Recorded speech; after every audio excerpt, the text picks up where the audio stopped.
Hey, good morning, friends. Today, my friends, is Monday, June the 23rd, 2025, and the time now is 7:50 a.m. We have completed our very successful attack on three nuclear sites in Iran, including Fordow, Natanz, and Isfahan. All planes are now outside of Iran airspace. A full payload of bombs were dropped on the primary site for Fordow. All planes are safely on their way home. Congratulations to our great American warriors. There is not another military in the world that could have done this. Now is the time for peace. Thank you for your attention to this matter. Friends, that was the tweet that Donald Trump let out shortly after bombing Iran or bombing the three Iranian sites. Now, friends, I'm going to read that again. We have completed our very successful attack on three nuclear sites in Iran, including Fordow, Natanz, and Isfahan. All planes are now outside of Iran airspace. A full payload of bombs were dropped on the primary site, Fordow. All planes are safely on their way home. Congratulations to our great American warriors. There is not another military in the world that could have done this. Now is the time for peace. Thank you for your attention to this matter. Now is the time for peace. Thank you for your attention to this matter. What time for peace are you talking about? You've carried out an attack on a sovereign country, an unwarranted and unprovoked attack on a sovereign country, and then you are talking about now is the time for peace. Now, friends, this statement or this particular line, now is the time for peace, echoes the sentiment that Donald Trump and members of his administration have been pushing, which is the whole idea of strength and the whole idea of peace through strength. Basically, going out and flexing your muscle, making yourself look big and strong, appearing to be big and strong, and through that, peace is established. I don't know how that theory is relevant or how necessary or how truthful it is. Another issue with this statement is the ending to it, which is, thank you for your attention to this matter. This statement, I believe, to me, it is more like a fuck you to the American people or to Donald Trump's or his administration's critiques out there, or to prominent observers and commentators on international relations, economics, and so on and so on and so on, and those who dare to tell the truth. Now, friends, you are watching the playlist series, The Trends and Headlines in Geopolitics, and this, my friends, is episode 38. Once again, friends, you are watching the playlist series, The Trends and Headlines in Geopolitics, and this is episode 38. Friends, I want to talk briefly about the situation in the Middle East, and especially about the fact that Donald Trump finally carried out an attack on Iran. Donald Trump, similar to what Israel did, attacked three Iranian nuclear sites unprovoked. And after carrying out the attack, he announced it to the public through his social media account, and also at 10 p.m., he issued a statement to the nation. And in that statement, he basically jubilated and he spoke as if he was celebrating a success. And that is a very interesting thing, and that we are getting lots of different comments and different reality from what Donald Trump perceived to have been the case. Now, friends, I'm going to issue a statement here, and I'll ask some questions and so on, because there's something very interesting, fundamentally wrong and interesting in terms of the whole shenanigans, which is Donald Trump, United States attacking Iran. Friends, the United States is very famous and it is renowned about the fact, or based on the fact, that it is a vast country, a vast terrain, a vast land that makes up about 50 states. Basically, 48 states on mainland America, United States, and then you have Alaska and Hawaii. So the United States is known to be a country that has about 50 states or territory or municipality, as it is the case in other countries in the world. However, I do believe, because of what is happening in the Middle East, the manner in which the United States have often gone toe-to-toes, or the manner in which the United States have often been stitched or connected by the hips with Israel. I think because of that, and the fact that the United States just carried out an unwarranted, unprovoked attack against Iran, I believe it is about time that the world come to accept the fact that the United States is not a country comprising of 50 states plus territories. The United States is a country comprised of 51 states and territories. And in this case, I am saying that Israel could be the 51st state of the United States. Now, friends, I am saying it today on this particular day, which is Monday, June the 23rd, 2025. And the time now is 7:58 a.m. I am saying it today that Israel could be the 51st state of the United States. Once again, Israel could be the 51st state of the United States. That the United States is a country comprised not of 50 states, but 51 states and territories. Now, the manner in which the United States government and American leaders are connected to Israel, it's not just, to me, as I am observing or thinking about it, it's not just an alliance. Countries do not just act in the manner in which the United States did to Iran because of alliance. Countries are doing this when a part of the world that is at war with another part of the world belongs to them. Countries and leaders do what Donald Trump did to Iran when the countries and their leaders are very much invested in not just the physical makeup of a territory, but also the ideology, okay, the ideal of what the territory or the place or the people is. And that is what I believe constitute the relationship between Israel and the United States. I've said many times, guys, people have often talked about the fact that the United States is going to abandon Israel. No, the United States is not going to abandon Israel, because Israel is probably much prominent to the United States than any American leader, or in this case, than Donald Trump. American leaders will alter their relationship with Israel in that it fits with their ideology or with their personality, or with their belief on or in politics and relationship with other countries, diplomacy and so on. But the United States is not going to abandon Israel. The United States will have to go down with Israel. The United States will have to totally collapse or be wiped out before you see a detachment from Israel. The United States is toe-to-toe with Israel. The United States has a very strong emotional connection to Israel, especially in terms of the religiosity of American public. And I'm talking in this case about the far right / CKA, the Christian right. As for the political right, the white nationalists, they may not like Jewish people. They may not be strongly in support of Israel from a biblical perspective. But for the far right, which is the Christian right, they are strongly heavily believe, okay, or invested in the ideology or the reality that is Israel from a biblical perspective.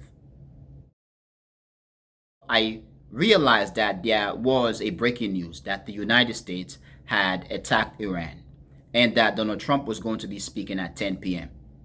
I was very tired, but I managed to stay up and listen to Donald Trump speak. Now, couple of things that I observe. One being that Donald Trump did not look happy. He looked very much worried, even though he tried to present strength and calmness. He looked very much worried as he spoke, telling the country that he had attacked, okay, or authorized an attack against Iran, that the United States had completely destroyed the 3 Iranian sites and sending Iran to the dark ages. Another thing that I noticed is the three Americans. We are talking about Secretary of State Marco Rubio, Defense Secretary Hegseth, and the Vice President of the United States, J.D. Vance. These guys, their appearances look very much different but concerning. Now, Marco Rubio looked very much worried. He looked like he was worrying a lot, like he had made a very big mistake, like his reputation is on the line. However, Hegseth looked as if he is a young boy, a teenage boy, or a college student. He looked like one of those jocks out there that finally believed that he had been engaged or involved in something that he had always wanted to be part of, and he's very much happy about it. But also, J.D. Vance looked the same. However, as much as all of them looked like they were worrying, Donald Trump and Marco Rubio looked as if they were worrying a lot. Now, friends, a couple of things are coming out. One being that the President of the United States, Donald Trump, did not inform Congress prior to attacking Iran. Donald Trump authorized or carried out the attack on Iran, and then after the fact, he informed Congress. However, to add to that, it is said that he actually informed the Republican Party, the Republican congressmen. He did not inform the Democrats. The Constitution of the United States does not give the President of the United States authority to wage war against another country. That is the authority of Congress. Of course, the President of the United States does not have to wait for Congress. If the United States is under attack, the President have the authority to immediately authorize the defense of the United States to strike back against American enemies while consulting with Congress so that Congress can give the final authorization to go to war. But in terms of a situation where the United States is unprovoked, it's not being attacked, and it's not being threatened, if the United States is, in this case, declaring war against a foreign country, a sovereign entity, Congress has the final authority to declare war. The United States must seek the authority of Congress, which Donald Trump did not do. As much as he informed the Republicans in Congress, he did not inform the Democrats. Basically, what that is entailing is that Donald Trump is saying to the Democrats, fuck y'all, I don't care about y'all. That is the typical America. That is the America that many Americans would have rather been seen hidden.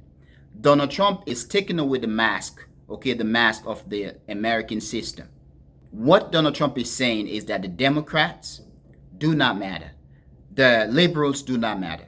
They are another people. If not, to Donald Trump and many Republicans, the Democrats and the liberals are the enemies to the United States. Now, as much as many are saying that the Congress is angry, that some who are spewing the whole idea of an impeachment against Donald Trump, it is not going to happen. As much as many may not like the fact that the United States declares war or wage war against Iran unauthorized or unprovoked, what Donald Trump did is what many Republicans had always wanted. What is happening is a United States of America, which is at a point where it feels threatened that its authority and hegemony is dying down, and they want to reassert themselves. We are seeing a power struggle around the world for dominance of the world, and the United States is at a crossroad, and there is a struggle for reassertment of the dominance. Therefore, friends, what Donald Trump did, many Republicans do support that. Many Republicans hate Iran. Many Republicans hate the Muslims or the Arab or the Muslim world. Many Republicans are in strong support of Israel. They want Israel to win. Many Republicans do not care about whether the United States or American president violate the Constitution or violate the entire world.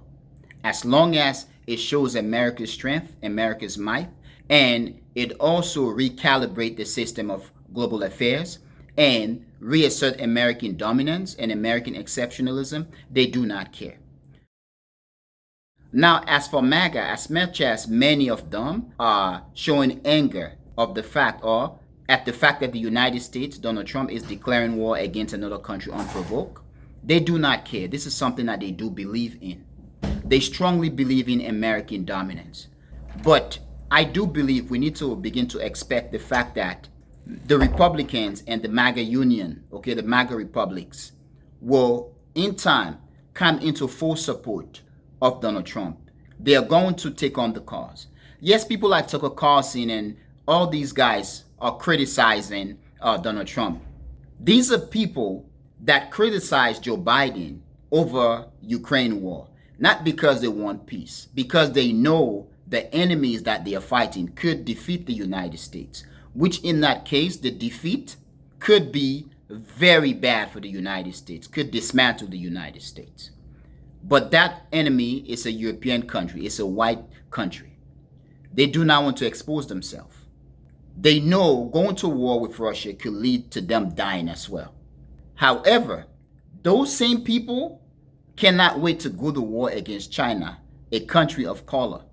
But it is very interesting that they do not want to go to war against Iran for many of the Republicans or people on the right, such as Tucker Carlson, who criticize Donald Trump over Iran.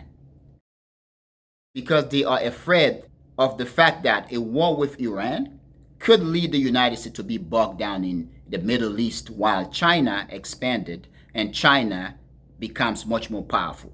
So it is not about peace. It is about what they see as their ultimate goal that is being interrupted because the United States is playing in the Little League. However, as much as I believe that the United States could defeat Iran, the United States is going to find it difficult and the United States could be bogged down in Iran for 20 years or more. If they can spend 20 years in Iraq and Afghanistan, they are going to spend, I believe, 20 years to 40 years in Iran. The United States is not just going to walk up all on Iran. The United States is going to be embarrassed.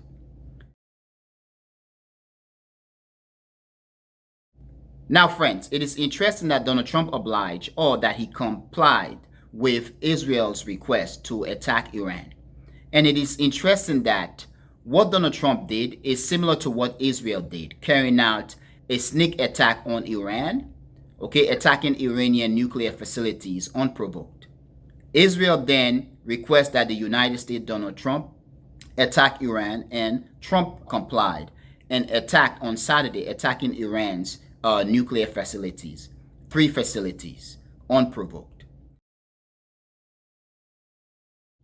Now, friends, many are saying that Iran could retaliate or perhaps not. Who knows? But a couple of things that I want to talk about. One being that prior to the attack, Donald Trump was talking about the United States going to retaliate against Iran in 2 weeks.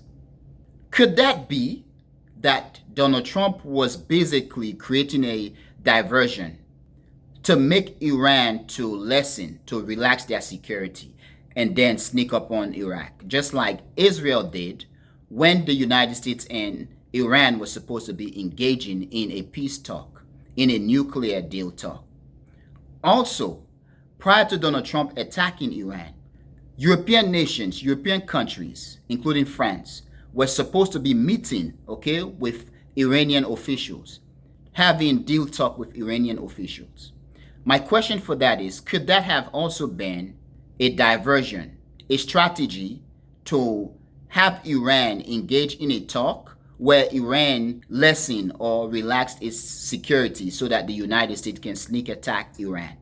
Could that have been the case? I don't know. I'm just asking a question here because everything just seems very interesting. However, following the attack, Iran has been striking the heck out of Israel. Iran had struck Israel several times with interesting missiles. But where could this thing go? I don't know. But those who are prominent thinkers and observers on international relations are expressing their worry of the fact that this could lead to an all-out war, a very dangerous situation for humanity. Now, friends, in terms of Donald Trump, He came out swinging, and he and his administration and members of his administration have been jubilating about the fact that they've destroyed all three Iranian nuclear facilities. We are talking in this case about Fordow, Natanz, and Isfahan. However, friends, we are getting information that the attack wasn't as successful as Donald Trump had said. And in fact, it is being said that Iran knew that there was going to be an attack. So Iranian moved the important materials, okay, all of their chemicals out of these facilities and basically hid them somewhere else. And that the attack did not actually destroy or decapitate the system, the facilities, as Donald Trump had said. Therefore, this attack could have been an information warfare. This attack could have been a fanfare, as many are saying, a public relations activities, rather than an all-out war by a competent military. Or perhaps this attack actually has demonstrated or exposed American or America's incompetency as of now. Now, friends, please tell me what you think, and I really want to know what you think. But friends, I am going to end here. I want to thank you for being a member of the Echoing Voice community, my friends. But most especially and most importantly, or most important, I want to thank you a lot for watching the Echoing Voice. Peace, my friends. Peace.